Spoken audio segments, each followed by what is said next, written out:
We've all seen those reels on Instagram and TikTok, right? Which ones? The ones about Rolex ADs and how you get treated when you walk in. What the actual purchasing experience is like? What the real purchase customer experience is, where somebody walks in, they're like, I'd love to buy this watch, and they spit at you and slap you in the face and say, no, it's not going to happen, right? My question for you is, in your experience, was it really like that? 99% of the time, yeah.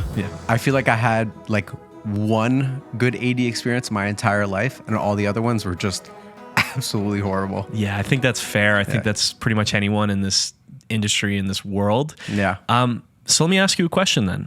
How can we ensure that people don't have that experience? Is it even possible to do that? Yeah, that's a good point. I feel like between the two of us, we have enough experience that we could probably impart a good amount of knowledge onto our audience to help guide them in maybe potentially getting Rolex like at retail. Yeah. I think so. Yeah, I think so as well. And I'd love to hear your take on your best strategy to make that happen. Okay, sure. And I'll give you mine right after. Why don't we fire away, Mr. Okay, so I think the first thing that we should discuss is explaining the difference between a wait list and an allocation, right? Yeah. So you walk into a Rolex AD, the first thing that people want to do is they have a Rolex in mind and they try to put their name down on a wait list. Mm-hmm. A wait list is not real. A real wait list is like if you walk into Omega now and you want to buy a white dial Speedmaster. Yeah. That's a real wait list. Right. There's 5 to 10 other people in front of you in line. This salesman will be very receptive. He'll actually take your information down, and you will genuinely get a call in the order that you were on that list. Yeah. And you'll be able to buy that Speedmaster. To be fair, there's not really wait lists anymore for that watch, but it's still holds true. Maybe like another edition. A few months ago when I inquired, it was the case, right? Yeah, exactly. Rolex is not that. Yeah. Okay. It's veiled in that, but they're going to look down on you. They're going to be all snobby. Yeah. They're going to tell you the wait list is several years, depending on the model. And then if you persist, they'll take down your information and then they're going to crumple it in a ball and throw it in the garbage. Yeah. Because an allocation is not a wait list. An allocation is Rolex, a Rolex AD gets a certain amount of watches, and they pick and choose who they're going to call. They ignore the list. It doesn't matter how long you've been waiting. They go down their list and they're like, all right, this client, he's getting the call today because of such and such reason. And let me ask you, just to interject there before we get to your strategy, before we get to your way to beat this, what would you say is the biggest determining factor? I mean, I have an answer as well, but what would be the determining factor for who gets the call? Of who gets the allocation call? Yeah. Who spends the most money exactly. at the jewelry store? Yeah, exactly. And that's the big one. Yeah, it's a business at the end of the day, right? So in my mind, these ADs use these timepieces as like bargaining chips, right? I'd say extortion, but bargaining chip, absolutely, that's fine too. Let's be gentle. That works as well. So it's the idea of like, if you are extremely affluent and you walk into a jewelry store, an AD, and you spend all kinds of money, you buy your wife diamond rings and diamond earrings and necklaces, and you go nuts, you're the kind of person who's going to get a call for a Daytona. Yeah. Because you're bringing in hundreds of thousands of dollars a year to that, again, jewelry store. And then they're like, okay, I got to make this client feel special. Right. How do I make him feel special? It's not by giving him a discount on stuff. He's spending, he's spending all kinds of money here. How do I make him feel special?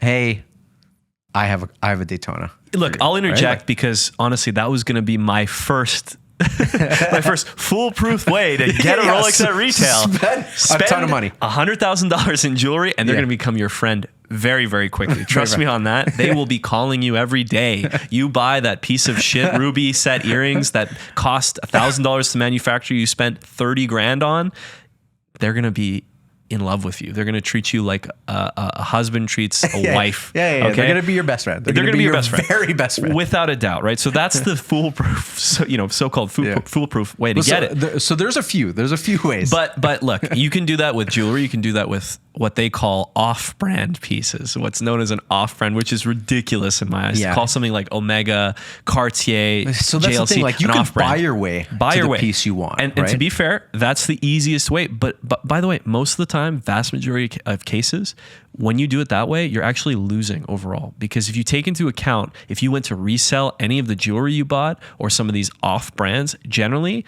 the cost of those goods and the value on the market offset the price on the gray market. The price of the retail on the the Batman, Pepsi, Daytona. sure. Daytona, you're not going to get for, even if you spend 100 grand, it's going to take you a few years doing that to get it, even at that, right? There's different models have different allocation times, let's call it. But let's ignore that.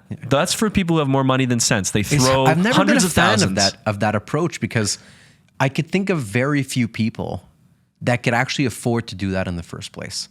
Right? To walk into an AD and be like, okay, you know, like I want a Pepsi, but I'm going to start by buying this Tudor, and then I'm going to buy this Omega, So- and then I'm going to buy this, and I'm going to buy that. I can tell Like, you from my experience. you know, the vast majority of people, like, if they have a piece in mind, it's because that's the piece that they've been saving up for, right? Yes. And they could afford just that piece. But I'll interject. The whole reason why this demand, this scarcity exists is because there are so many of the type A that we were talking about who throw the money at it, who are impatient and say, look, what's it going to take, guys? And they're essentially like, well, our bribe is you buy this. And that's happened to me personally, where I've been offered things from ADs that have said, buy 5 Cartier Santos, we'll get you this sub GMT, Right. what have you. And you have to run the numbers and say, okay, is it worth taking the loss and selling? By the way, and this is why you'll tend to see on the gray market, brand new sticker dated today, Yeah. 5 Cartiers, 10 JLCs that just come up on the market, or they'll throw them on auctions and things, right? To get the cash just back quick, because they're getting the pieces at retail, but it costs, right? So that is very common. That's what happens at ADs, and it ruins it for the general population that you're saying is saving up for a piece that they have in mind. But let's ignore all that. So that's the type A. That's the first kind of person. That's the way to beat the system. In reality, buy your way to the watch. buy your way through it. Let's talk about ways that we can actually help the average consumer who's saving up, who wants a Submariner at retail. What strategy would you go about doing that?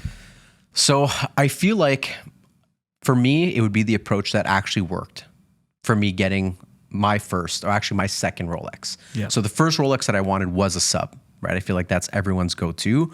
I didn't get that. I got offered a Milgauss only because my ex's in-laws at the time, they wanted to go buy a watch. I guided them to buying Rolexes from Omegas, and they picked up a Datejust each. And because they were buying Datejust, the AD asked if I wanted anything, and I said I want a sub. They said I can't get that. What else do you want? And I said, well, I kind of like the Milgauss, and they had one, and they sold me the Milgauss in exchange for them buying the Datejust. Okay, but I learned a very valuable lesson there, and this is probably the best advice that I could offer on this subject, which is, if you're not going to be the kind of person that spends a lot of money, and you're not going to be a notable individual, right? Because if you're like even a pseudo celebrity, that's another way that you can get, you know, short-tracked if you want to getting the watch that you want. You walk in, you're someone that could influence that AD in some way, right?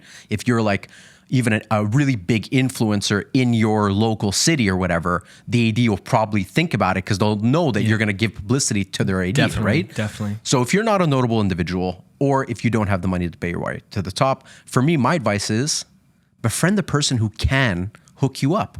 So that's what happened for me. Is I bought that Milgauss and I hit it off with the sales rep.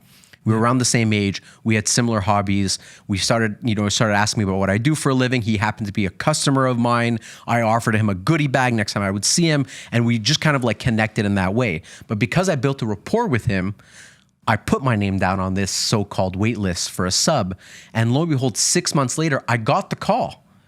And funny enough, when I got the call, he called me. He's like, hey, I have a sub for you, but you have to come within the next hour.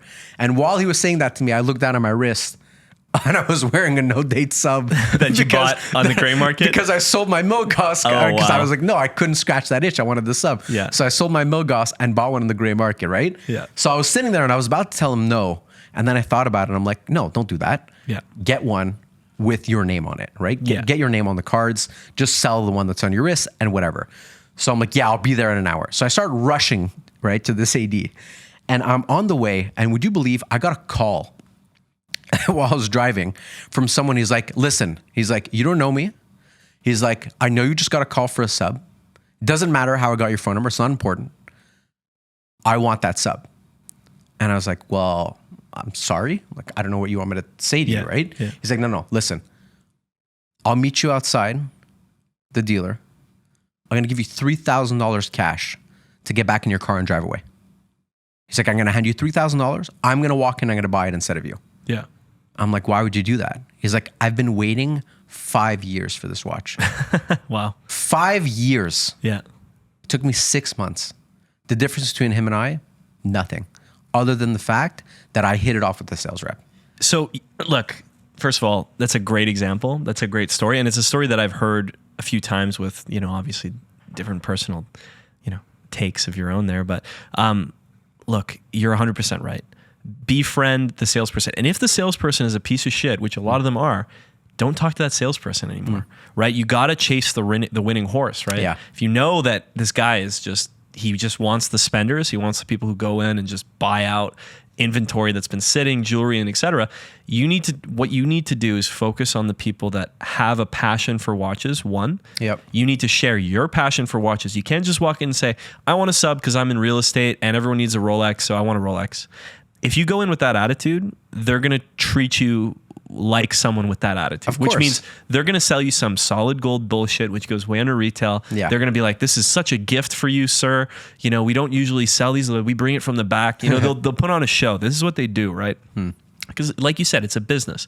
But you're 100% right. You need to connect with someone, whether that's through family connections, whether that's through personal connections. Hey, do you want to grab a coffee? Literally bribing through personal relations in that way, and sitting down and explaining. It sounds so corny, but it's true. It is. It's really true. That just drop into your AD, drop into your local AD. Yeah, build that relationship. If you're don't in be the annoying area, customer, right? You don't want to be that guy. Yeah. But go in and be the guy that knows what he wants, and try to establish a reason for why they should hook you up, right? Well, exactly. And honestly, what I tell people too is even if you don't have a family connection to the watch that you're after, right? I had a client who wanted a sub because his father basically died, and the estate sold his 1680 before it could get to his son. And so he was basically, a sub was the first and only watch that he really wanted from the AD.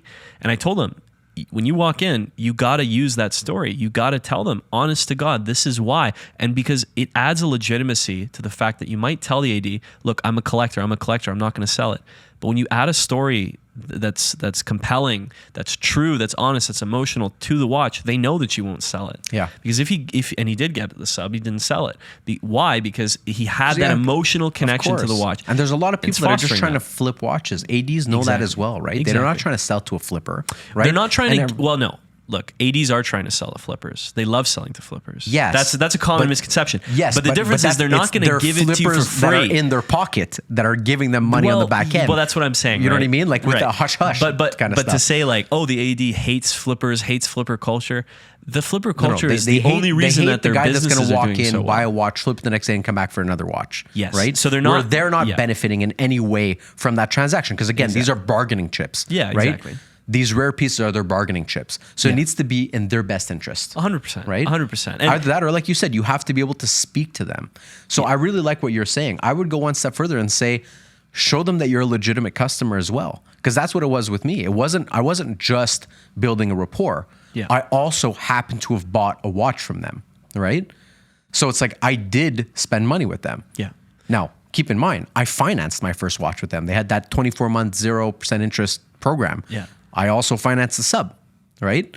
So it's like, you don't necessarily need to be baller about it. You just need to show them that you are a legitimate customer. Yeah, that you're passionate. Again, it's you gotta connect on that personal level.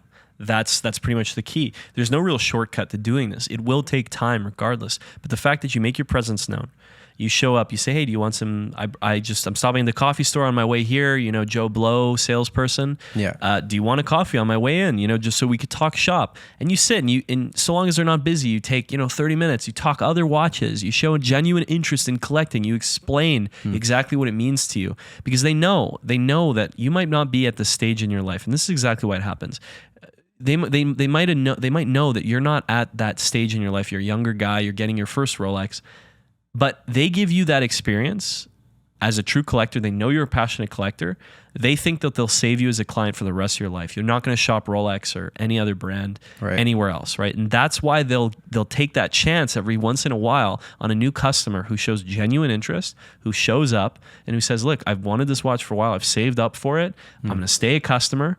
You know, if you get me this watch, that's all. This is the only place I'm going to shop Rolex. There's always options in any town, right? Yeah, you're right. Show that loyalty. I feel like it's worth adding too. Like, it depends what you're after. Yeah. If you're after a sub, the chances are more realistic than if you're after a Daytona. You have to be like realistic about your expectations too. You know? That's a good point. Is that certain models? Okay, if you're after a Panda, there's no way in hell you will ever get allocated a Panda or some crazy gem set. No, you won't. Daytonas, you will never get it this way. But what we're talking about here is a few different GMT models. You know, your Bruce Waynes, your two-tone stuff. Okay, for sure. That, you know, it's kind of near retail as it is, but your two-tone stuff. Okay, stay away from solid gold GMTs, of course. Those sell well under list. Okay, except for new release like Tiger Iron and stuff like that. But what I'm talking about here is maybe you're Batman, maybe a Batgirl. Pepsi is going to be tough. Okay, it's quite tough. I've seen it happen, but that's going to be more of a question on time, right? 3-4 years, making yourself known. Subs is more attainable. Okay, Oyster Perpetuals, attainable, right? Men's sizing, non-crazy colors, very attainable. Datejust stuff, very attainable. Very, very widespread. Can I go on a tangent for a second? Yeah. You know what just crossed my mind? I find it so disappointing that we even have to talk about this in the first place. Yeah. Just based off like the example you just gave is so prime, right? Like, you have a sentimental attachment to a particular brand or a particular model, right? There's a sentimental reason why you want that watch. Yeah.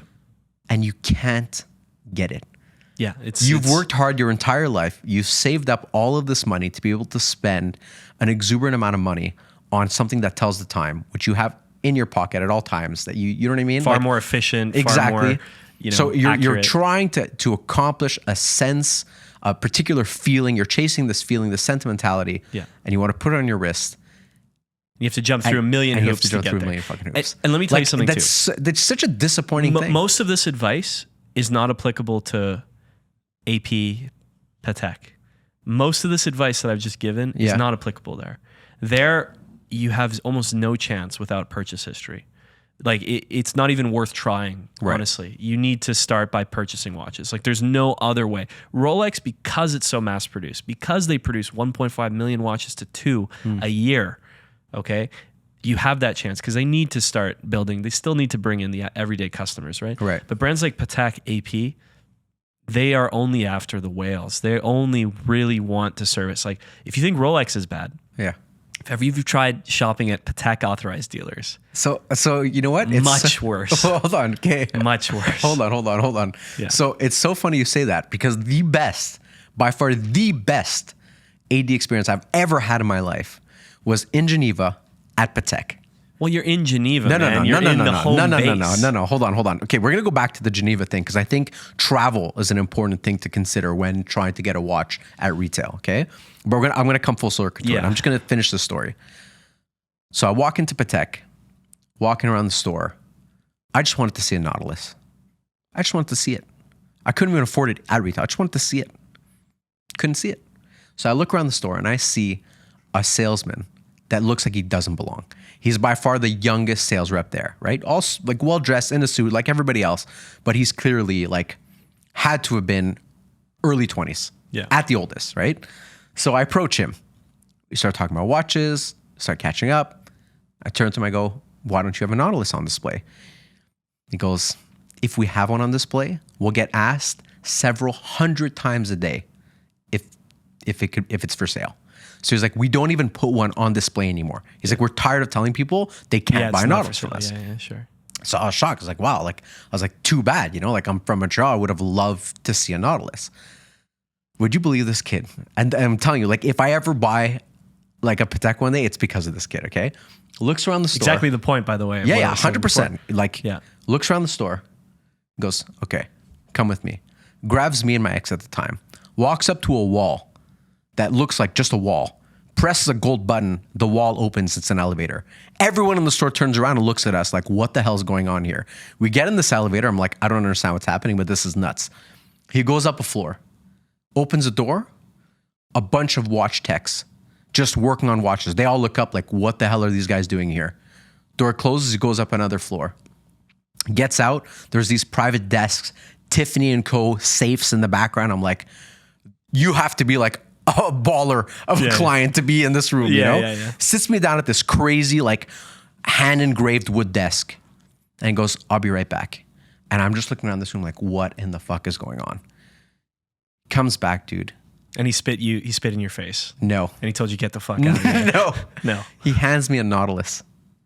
Lets me put it on, look at it, film a video with it. In exchange, he wanted to play with my sub, so I gave him my sub. I'm like, take it, fucking throw it out. So I'm playing with the Nautilus. He's playing with the sub. We're talking watches. Dude, he brings out a minute repeater, brings out all of these crazy pieces for me to like try on and hold him. He's like, incredible. $500,000 watch. I'm like, this is insane. And he goes, okay, I have one last thing to show you. And he takes me up to the top floor. And the door opens, and it's like the bar/conference room of Patek, which like only the executives that work there ever use. Yeah. There was just a cleaning lady there that looked at me like, what the hell is going on? Like, you do not belong here at all. We get out, and I'm looking at this room, I'm like, this is the craziest experience of my life. And he points out to the lake, right? That's visible through the windows, right? Right in the back, like, of this AD. And he points to the lake. And he goes, do you notice anything peculiar about the lake? I'm like, not really. I mean, it's a nice view. He goes, take a look at the color. Yeah, the dial. And I look at the color, and I'm like, no way. He's like, exactly. Yeah. He's like, the color of the Nautilus dial, that kind of grayish blue, is mirroring the color of that lake. Yeah. And I remember just standing there being like, I need to own this watch now. But so that's, first of all, I like my version. If he took you through all this just to tell you to go fuck yourself, that would be hilarious, right? That would be like bring you up and take you down, you know? Much better. But no. That would be amazing, actually. That would be more memorable. You'd be so crushed. You'd be like, I'm never buying Patek. All right, listen, this is your reminder. You're never going to own a Nautilus. Okay, get the fuck they out. They give you like a just sticker, right? That just reminds me of like what Terry Stern had said when people were like ragging on the Cubitus, and he's like, these are the people that would never be able to afford a Patek anyway, and it's like that's like that elitist attitude, which is like crazy to me, obviously, because you never know who's going to be a billionaire, who's going to be a 100 millionaire. You have no idea, right? It's just you shouldn't look down on anyone, I think. But stop that kind of pandering that I'm doing now. That's an incredible experience. But just to say, like, that's what it takes, though. You show genuinely passionate, right? Genuinely passionate. Yeah. Hasn't been in the industry long enough that it got to his head. Yeah. There was no snobbery about this individual at all. Which, by the way, like, if you somehow see this video, please add me on Instagram. I would love to be your friend. I can't remember your name. I think I have a video of you. I might even just like upload a picture of your face so people can help me find you, so we could be friends. But just to say, like, just a genuinely down to earth, cool guy. Great enthusiast that fulfilled the dream that day, And I feel like that's what ADs are supposed to be doing. You're in the business of selling dreams. These are like expensive pieces. These are expensive things to be purchasing, right? The experience is part of it. It's supposed to be part of it. It is. Like it's a shame that the experience has fallen in the last decade, or maybe even longer than that at this stage, because as long as watches were selling above retail from list, there was always a sense of elitism over who got it, and allocations and waitlist and things of that nature. Look, man, to tie it with a bow, I'd say to summarize, passion speaks louder than anything. If you're going the route of not trying to build a purchase history and go that way, for sure. But so actually, let's go back to the travel thing, right? So I think that's actually notable as well, right? So a lot of people, myself included, think that if you go to the motherland, you go to Switzerland, you're going to have a better chance. No. It was the complete opposite. Every AD that I spoke to there from every brand told me the exact same thing, which is you have a better chance of getting a watch that you want in Canada than you will in 100%. Right? Always go local, because you have a deeper connection. You'll foster your connection to the people. You relate more to them. Yeah, it's not even that. They were saying that they get way more demand in Switzerland than anywhere else. Yeah, right? Of course. Because like everyone that's traveling to Switzerland has the expectation of I'm going to pick up a Swiss watch. And it's going to be the ultra wealthy that are actually going there and doing the tours and getting invited to events. So those are the people that are traveling to make those connections. So again, it goes to the differentiation between, your everyday buyer who's saving to buy versus the whales who are just like, okay, fine. Yeah, but charge. traveling can help. There are some countries where you are you will have a higher chance of getting a watch literally in a display. So for example, Bahamas and yeah, so like I'll use that. the example of like when I wanted a Black Bay 58 at the time that like they were all overhyped and you couldn't get one. Yeah. I went to Italy. Every single Tudor store that I went to had 2 or 3, like not on display, available for sale. Sometimes though, you have to be careful in foreign countries. Double check conversion rates. Double check the tax situation. For sure. Double check. Coming back, like for Canada, it's 20%, right? Yeah. Total, but right? So 5% duty, even with 15% all of those tax considerations, I still would have been getting a watch cheaper than I would have on the gray market, and it would have been under my name. Right. You know? Yeah. So I'm just saying, like, it depends the watch for sure. There are like considerations. Yeah. But look, man, I think we tied it up pretty well. I don't think that there's more to cover in this one, unless you have another anecdote which you can let me see. which you can boastfully, well, tell us we about. could talk about like kind of like whether or not people should go see gray market dealers. Yes. Yeah. Video simple. over.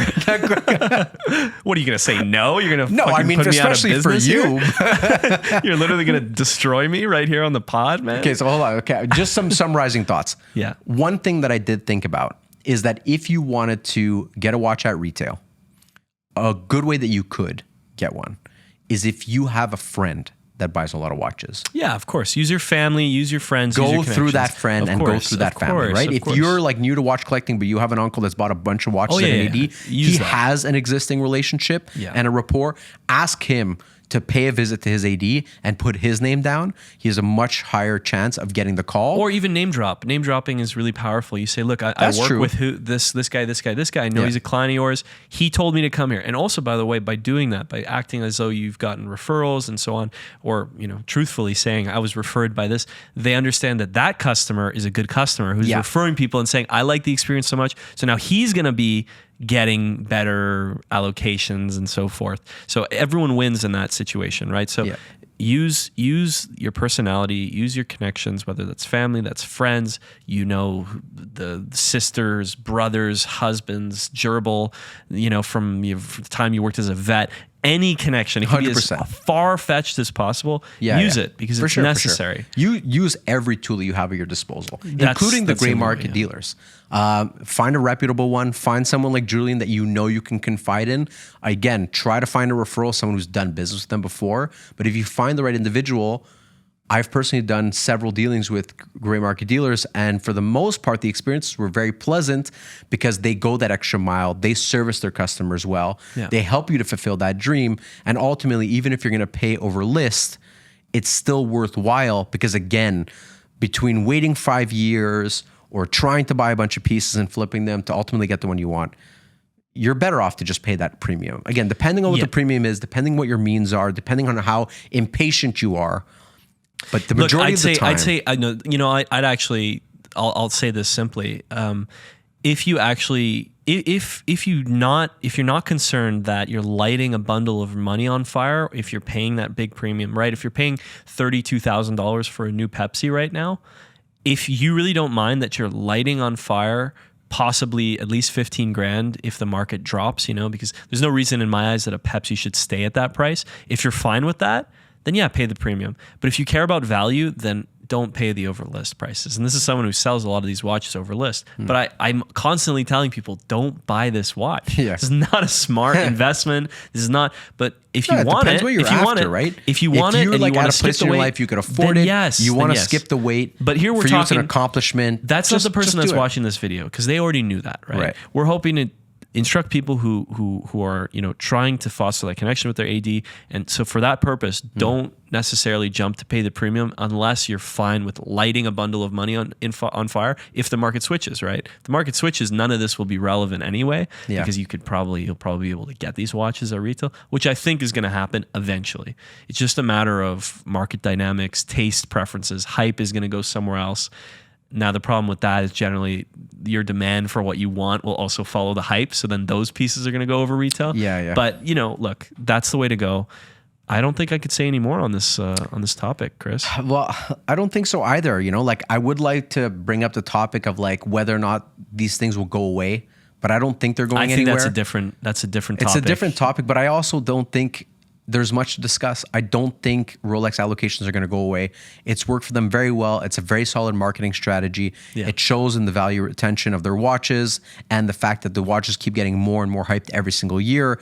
The fact that now watches are exhibition only when you go into most of the stores, like all of that is feeding into the hype and is helping create a stronger brand. It's very unfortunate for collectors, which is why it's super important to take the advice that we've given and try to take some of it away and use it, and hopefully with a little bit of luck and a little bit of patience, get the watch that you've had your eyes on. Well said, Chris. Couldn't have said it any better.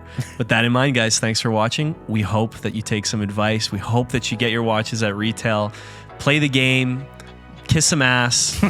Let's, bring them the coffees. Do whatever you got to do to make it happen, because you got to realize there's 100 other people doing the exact same thing as you. So stand out. Make yourself known. Thanks for watching, guys.